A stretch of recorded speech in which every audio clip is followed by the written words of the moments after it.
We've had 30-minute presentations with the bank where at the end of it, they would just ask us if we make toys. Startup shouldn't really go to a bank for a loan because it doesn't fit the model. The first hurdle that I had to overcome, however, was having to reskill completely.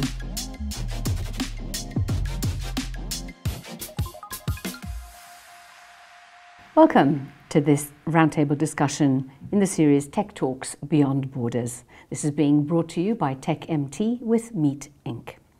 I'm Vanessa MacDonald, and here with me today to discuss all the different themes about entrepreneurship and setting up businesses in Malta, I have David Chibaras, the co-director and CEO of Invent 3D, Donna Cardona, the founder of My Mama, and Matthew Caruana, the CEO of JA Malta. Basically what we're trying to find out is what it's like being a startup in Malta, what it takes to be successful, the problems and the challenges that you have to overcome to set things up, and also what role you have to play with regards to technology. Let's start by giving you all a chance to introduce yourself.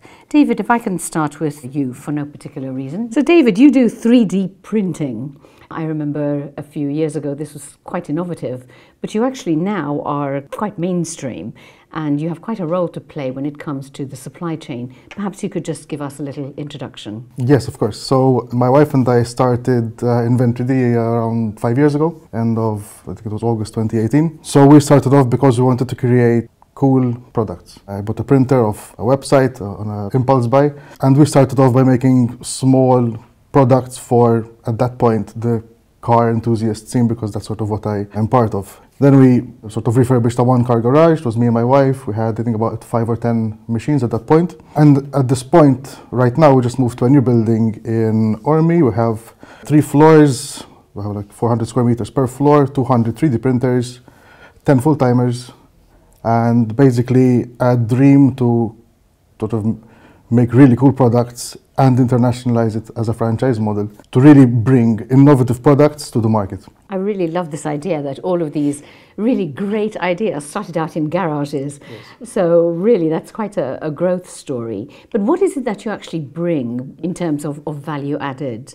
Of course. So I believe that the application is the most innovative aspect. Whether it's AI or 3D printing or blockchain, what you apply it for is infinitely more important than the technology itself. So in my case, I'm developing products for the medical sector, for the aerospace sector, for manufacturing. I heard you did COVID masks. We did masks at the very beginning. Back in the day, yes. Yes, you just saw the need for this. Yes. And jumped straight in. Exactly, but in an almost chaotic way, we released the design for free so anyone can print their own masks. Because at the base of it, we have to remain an ethical business, and I believe that if you can help, you should help. A lovely expression of vision, yes. And that's how we conduct business. David, thank you very much for this. We'll come back to all of the things that you've overcome, but I think that knowing that you started from a garage to these huge operation now is already half the reason that we're having this discussion. Donna, if I can turn to you now. You set up My Mama because you felt that you were foundering, trying to find out all the information. Explain to me what you did and how it became, from an idea, how you actually turned it into a reality. The concept started off building slowly in my mind from my own experiences as a new mum. 14 years ago when I had my first daughters, they were twins, so I was struggling to find all the information, all the advice, all the different experts that I needed to sort of support me as I found my feet, found my bearing as a new parent.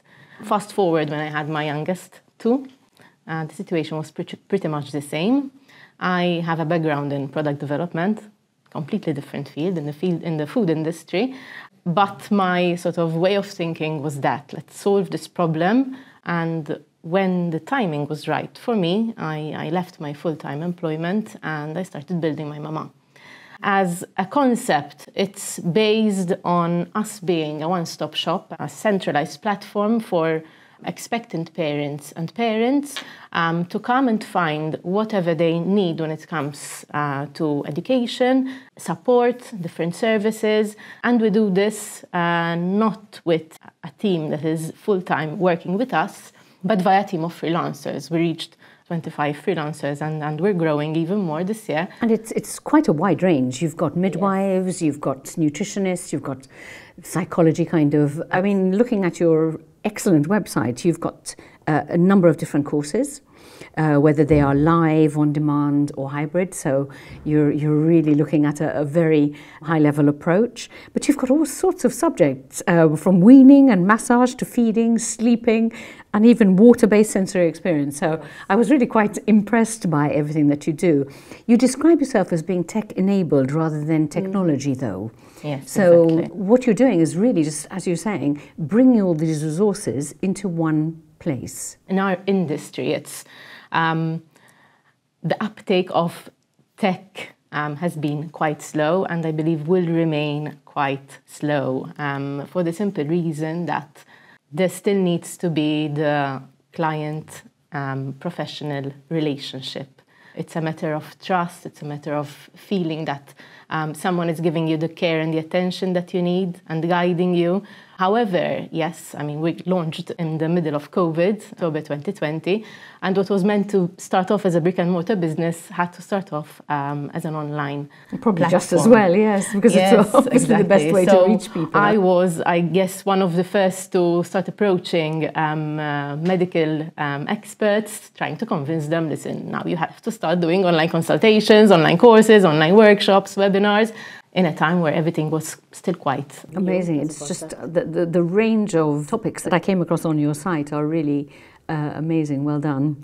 If I can turn to you, Matthew, I remember my kids doing Young Enterprise, which is now Junior Achievement. Tell me a little bit about what you do, because people associate you with these competitions for sixth formers, but in fact you actually do a hell of a lot more. Yes, so basically, yes, Young Enterprise is the competition for sixth form students where they get to run a company for a year to experience how a company is run, managed, so bookkeeping, opening a bank account, collecting capital, having board minutes, and so on, and actually selling. So this would be probably their first time they're actually dealing with customers and meeting customers. Working as a team. Working as a team as well. Also something novel for them. We rebranded to JA Malta, to Junior Achievement Malta, because now we're much more than that. We have programs running from 7 years upwards, including adults, and we deal with entrepreneurship and financial literacy. So basically, we try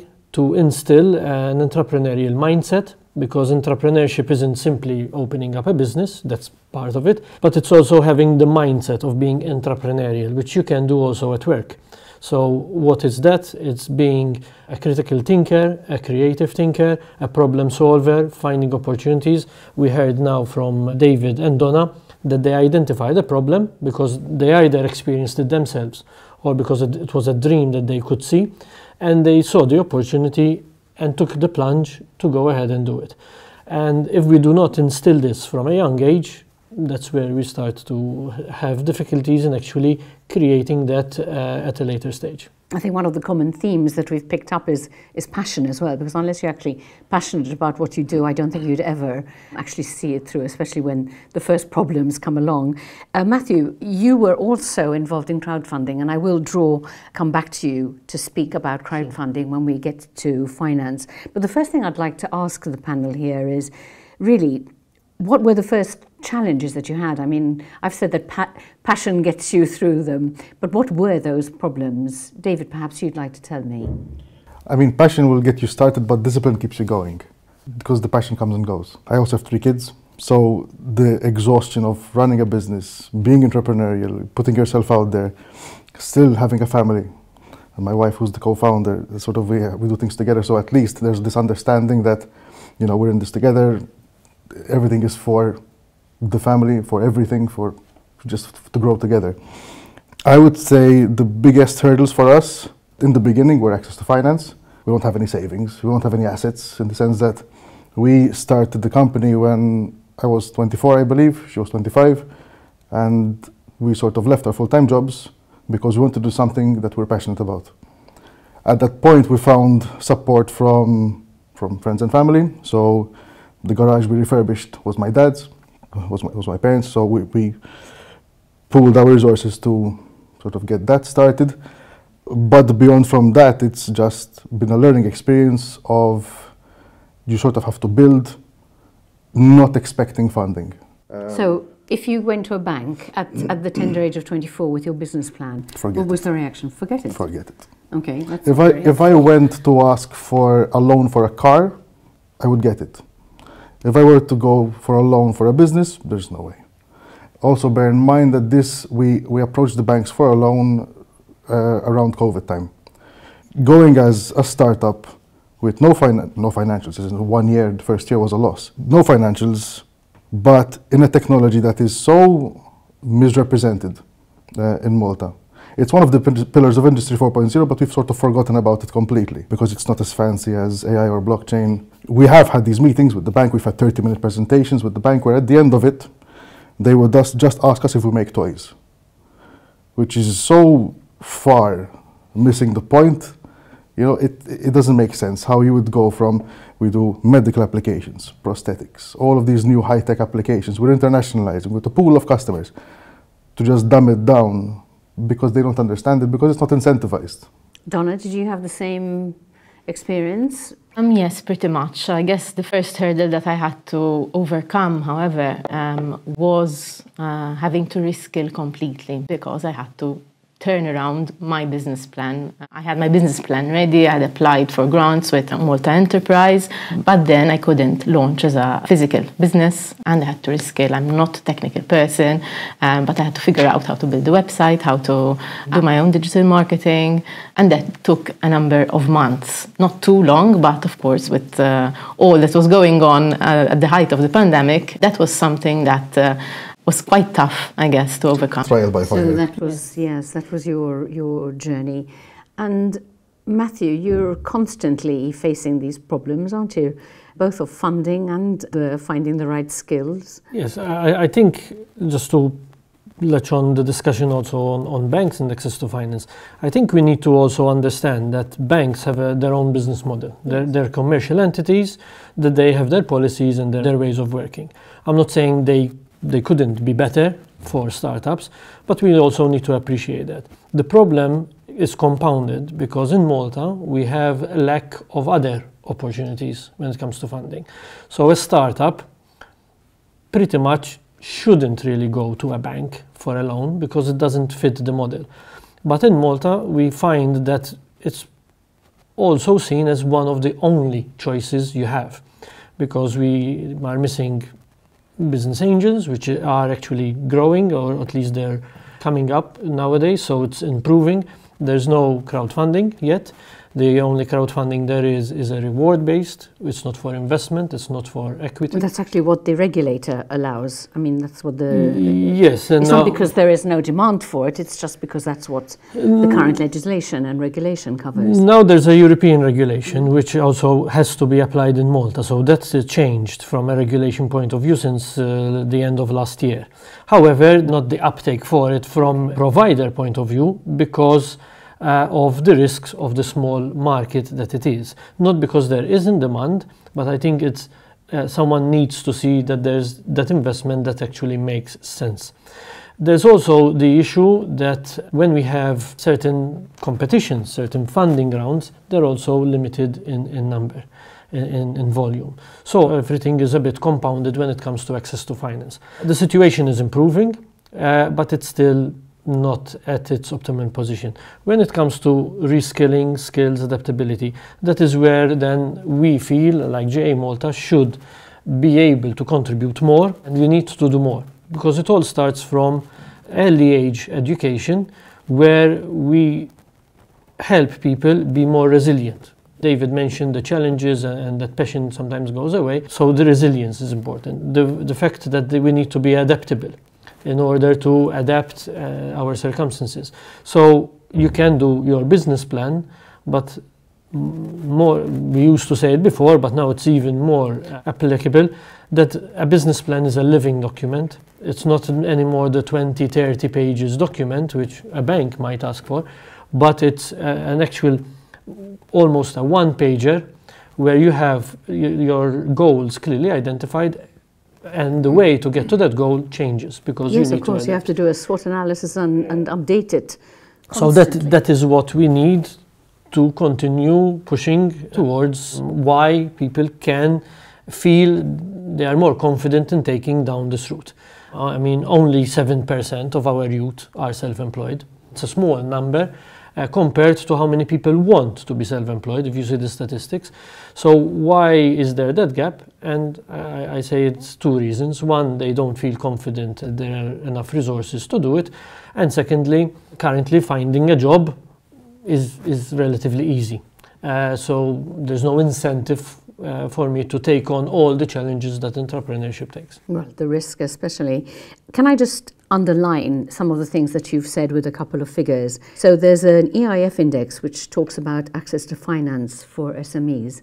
And in 2020, unfortunately, Malta was at the bottom of the EU ranking. So, you know, it's not only just because you were young, it's just because also if you're a small or medium-sized enterprise. So I think that this is really quite a worrying point here. We've talked about the fact that we still rely a great deal on banks. And again, when we look at the venture capital investment, which is perhaps maybe a higher level, but still it's one of the lowest in the European Union. So I think that that's cause for concern there. And it's something that we've been trying very hard to change. Access to finance is one of the biggest problems we have. But Matthew also mentioned funding. And one of the figures I found was for the European Union, they have the Horizon Europe and Horizon 2020 programs. And there were 350 organizations which managed to get funding through these programs, 36 million in all. However, SMEs only got 7 million of that. So is this a concern? I mean, if you're trying to get money, why, and you can't get it from banks, there's got to be a point at which your family and friends have emptied out their pockets, and then the next phase of growth is being stunted by the problems with money. I've been through this many times. I think I'm on my 4th or 5th startup at this point. Some R&D based, some software based. The main one is still going to be Inventory, but there's a couple of other ventures in the works. The way the funding is geared right now, from what I'm seeing, is more geared to people who already have money or who already have that backing to get started. So I don't understand, as a young startup, how that's going to work. I remember once when we went for a loan of, I believe it was like 50,000 euros to a bank. And they said, okay, we'll give it to you, but you need to leave 50,000 as collateral.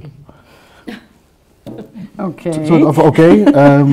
Fantastic. Where do I start? Yeah. So at that point, I had a 30-year-old rusty BMW that sometimes started, sometimes didn't, and that was my asset. So you're hardly going to get security. That's about it. No security. Yes, you can hardly nothing at all. That. It makes sense that the funding figures are what they are. The only scheme, the most efficient one I've seen are of Horizon, the ones administered by MCST, because they've actually provided a front financing option. So they give you cash to start, which is what you need. To start that, though, you have to partner up with the university most of the time, or MCAST or something. So that it would make sense that those funding figures are what they are. Everyone knows about this in the startup scene, that this is a difficult time in terms of funding, how to get it. There's a lot of bureaucracy involved if you do get it, if you get approved for it. If you do provide a business plan with financials, if you are a high growth startup like we are, they won't believe them. If you see our figures that we pitched for a whole year to angel investors, no one believed them. Then when we moved out of the place we were to our own building, we've had some of those people who we pitched to reaching out and asking us if we hit our numbers. I told them we doubled them. The risk, the hard work, sort of the funding, we almost see it as a bonus then. If you apply for it and you get it, well done, fantastic. So I feel almost that my lack of relying on funding has built a really strong company and mindset between me, my team, because we work to a goal. Not because, you know, we have this backing and we have to hit these targets and stuff. It's all well and good to go for R&D projects. We've participated in a few, supporting university in a couple. As you know, the experts on 3D printing, they come to us for product development, 3D printing, anything in that sort of wheelhouse. We've built it because we have a vision for it, not because we have funding targets. I like the funding aspect, but I'm glad I didn't get any at this point. So we've spoken a little bit about access to finance. Is there anything else that you can add about crowdfunding, Matthew? Because I think this is, again, you see this with your sixth form teams, with the young enterprise competition. They don't know where to start, and they usually rely on family and friends, but that's not actually the solution when you come to business. No, I think what David was alluding to is quite on point, because access to finance in terms of funding or grant schemes, they're good, but they're a bonus. So I think whenever you're planning something to start off a business, being a small startup in every field, the important thing is that you have a product or a service that fits the market and there's a demand for it, and that you get customers as early as possible. So the strategy would be is that you bring in revenue as fast as you can and delaying expenses as much as you can. So this is where then the other element of entrepreneurship that comes to mind, which is financial literacy, to know how to manage your money. So that is something aside that we need to keep in mind, that you shouldn't start a startup because there's funding or based purely on the assumption that you will get funding. Now, when we're talking about crowdfunding and other opportunities, because we need to reduce the dependency on government funds, an option of crowdfunding is where you're spreading the risk. So instead of having a business angel that's taking on the majority of the risk on his or her own, or maybe two, you're spreading the risk with a lot of people. So collecting money, funding from different sources so that the risk is shared. And this could be either in the form of pre-sales, where people are buying the product you will eventually be selling, so raising the capital that David was mentioning that you need upfront to start, or getting people to invest in you. Now, one thing that we have developing in Malta is that there's interest more and more by people who want, there's money, there's liquidity, savings in banks is high in Malta. So the population has savings and money. There is starting to be interest in investing in startups, not just property, but there isn't a place where people with ideas meet people with money. And this is what I think is lacking here. So I think this is where one option could be of actually improving the startup scene and not focusing on attracting venture capitalists, because I feel they will come when they see traction, when they see volume. They're after usually volumes, large and amounts, numbers. Yes. So and we need turnover as well. Very often they're only in it for 3 or 4 years. So we need people from ground up to build it from the few people who want to invest in startups and get startups to meet people with money. And we create a place where these people meet, and that's where crowdfunding comes along. Apart from the funding, it's more the mentality that we need to improve. So a lot of times when we meet students who are interested in going into this field, certain ideas, certain mindset is still quite local, not thinking big, not seeing the bigger picture. And that is where we need, as a community, to improve. They say it needs a village to raise a child. I say it needs a village to raise a startup or an entrepreneur. So we need that mindset to help people see the bigger picture and look at opportunities and take the risk at a early age. There's this mantra sometimes that find a job, settle down. When you're settled, then you can look into doing your own thing as a byproduct. I feel it should be the other way around. If I need to take certain risks, I need to take them earlier on in my life where I don't have commitments. That's when you're settling and getting a mortgage and so on. It's the worst time, isn't it? But to have that uncertainty. But if I really want to go down this route, then it's a matter of priority. And again, financial literacy comes to mind. So what is my priority? Buying a property for me to live, buying the nice car, setting up a family, or starting my business? Because later on I have commitments. I have my house loan, I have my car loan, I have kids to raise.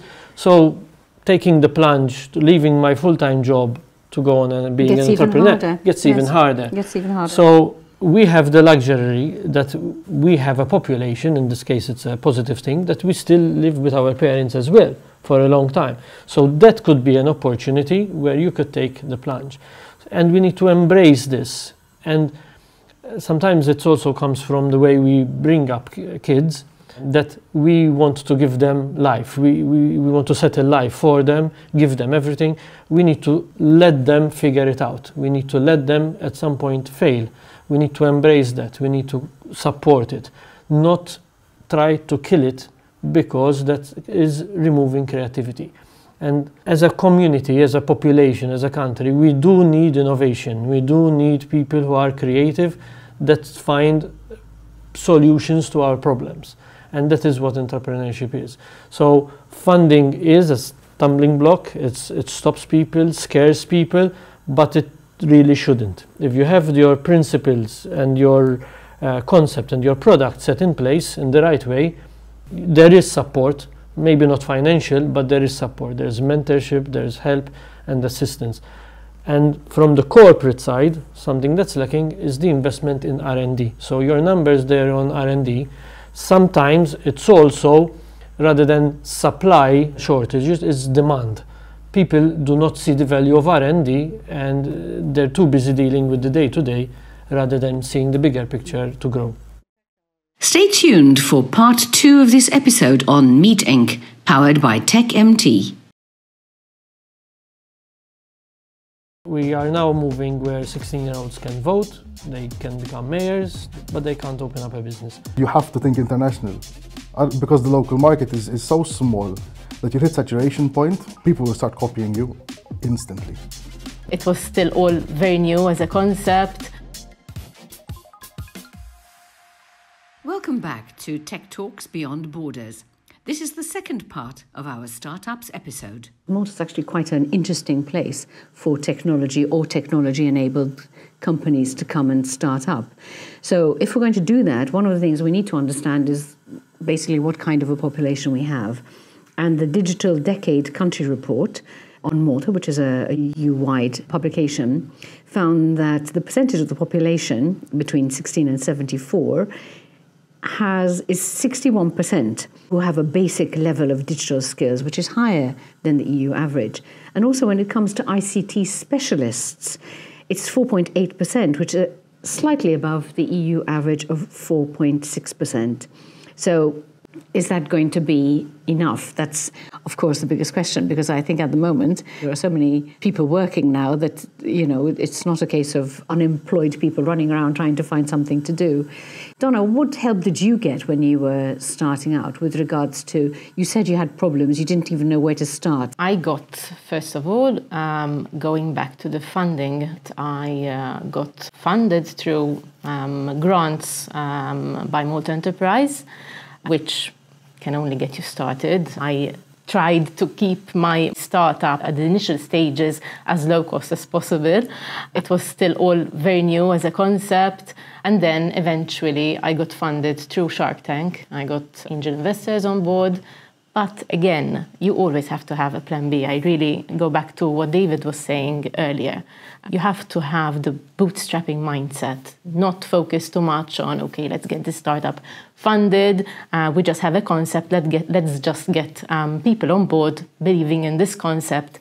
I really think that the first step is trying it out on a shoestring budget and figuring out if this concept is really what you had in mind, how well it's going to be received, whether you have paying clients, how far can you take it without external input, which has been pretty much our story as my mama as well.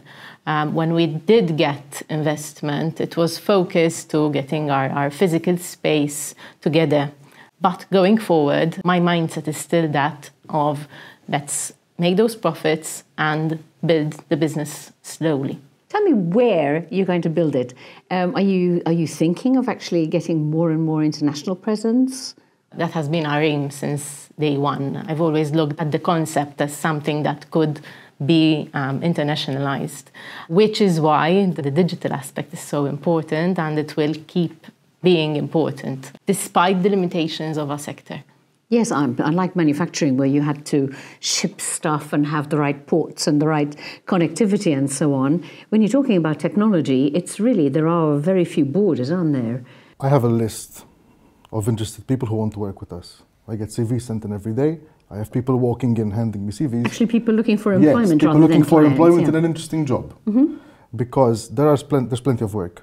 We know this, but a lot of the jobs are really boring. So some companies deal with 3 to 6 projects per month. We deal with 5 to 10 per day. So probably because of the way I am, I like a lot of different things, quite risk averse.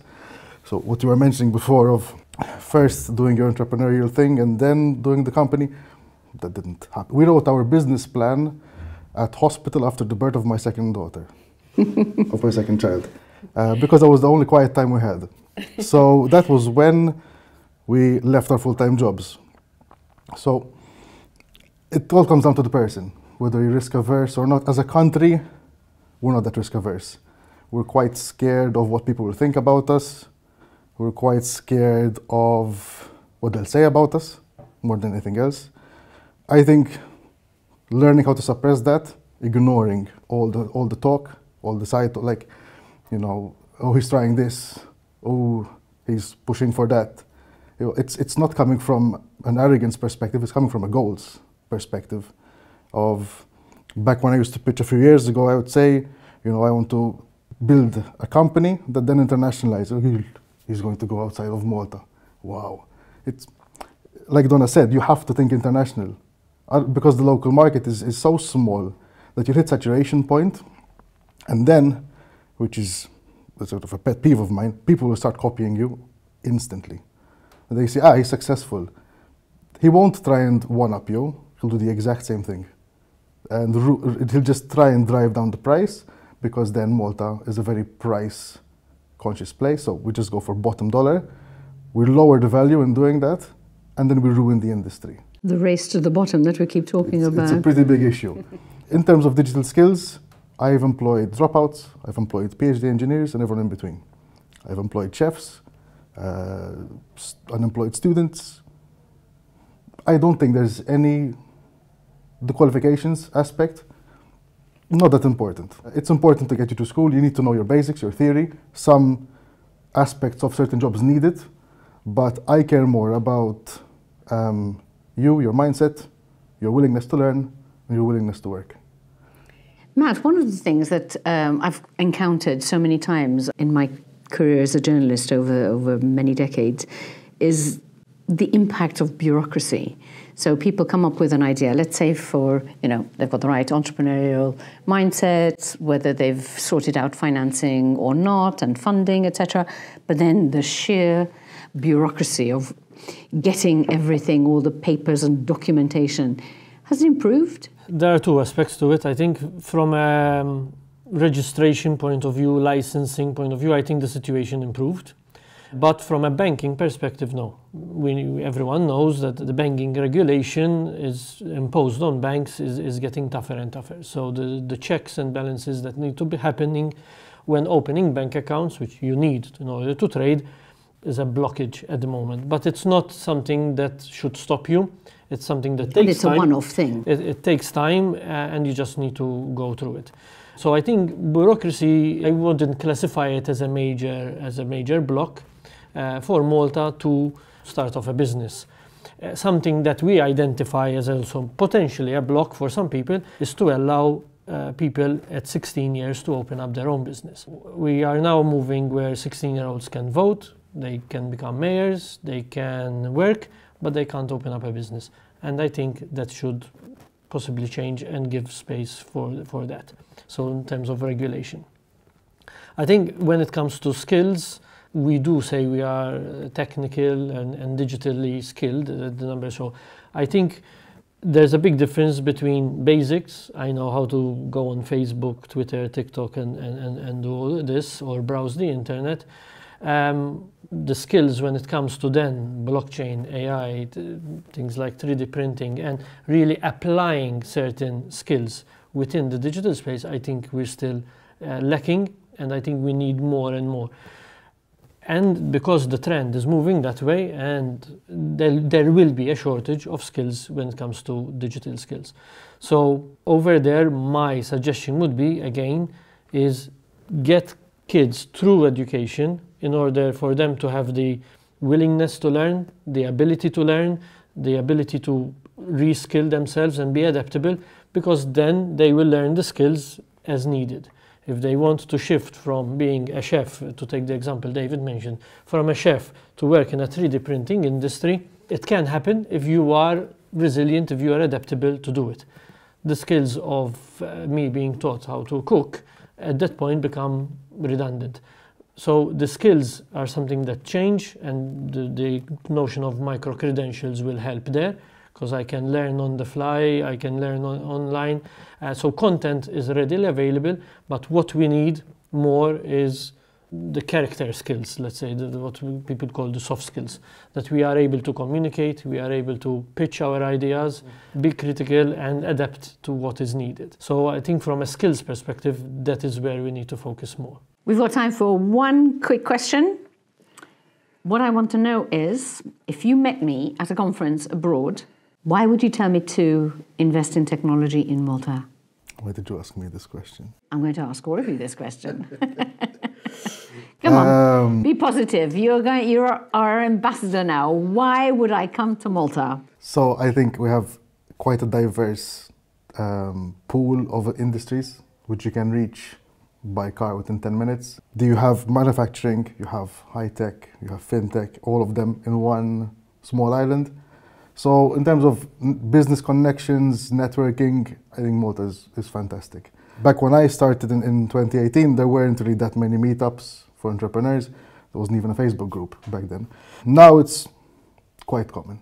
So there's lots of meetups regularly. Every week you're going to find someone to meet up. I think the mindset has changed a lot from everyone hiding what they're doing to being more open about what they do. I think that helps a lot. So there's not a lot of, at least in the business entrepreneurial community, no one's really looking over and saying, oh, he's copying me. We all know, the serious ones know, that what we're building here is to internationalize. If you're going to build here to compete here, it's a bit of a waste of time. Donna, what would you tell me to try and persuade me to come to Malta or to consider Malta? I think one of our qualities as a community of entrepreneurs is our resilience. I think we have so many factors against us as a small island, that the fact that you survive, that you overcome them, that you pivot, that you adapt constantly, and it's a constant thing that you have to do, week in, week out. I think that really gives us character as entrepreneurs. As you said, the business community, I feel, is leaning more towards collaboration rather than competition. It's more like, let's conquer the world together, rather than, okay, let me just keep this a secret so that you don't copy me or do something similar. Let's work at it together, and you pitch in and I pitch in, and let's make it something fantastic. Fantastic, that's what I very really good. believe. And Matthew, what would you tell me? I think for any international startup, to come to Malta, I think the main one important selling point for Malta is that although it's a small island, it's a country. So you have all the different layers of government, for example, the different industries, the different characteristics that you need in a country. Because usually when it's a small island, it's part of a bigger country, so it's limited in industries and so on. So I think the concept that we use, it's been for ages, that we say Malta is a good test bed where you can start something, launch it, check it out, try it out, and then internationalize. And I think that is where Malta needs to pitch itself. Also because the access to people, to the network, and also to policymakers. So if you are doing something innovative, sensible, and useful to solve some issues, you get access to policymakers quite fast, in order to be able to enable what you need to do. So I think that aspect, the collaborative aspect that David and Donna mentioned, is what makes Malta attractive, because it's also in the European market, so you get to try this off, set it up, get going, record numbers, show track record, and then you internationalize. I think if that is your mindset, Malta's for you. On that positive note, thank you very much to everyone for joining us on this Tech Talks Beyond Borders. Thank you very much, of course, to Tech.mt and to Meet Inc. for putting it all together. And I hope that you found it as insightful as I have. Thank you very much.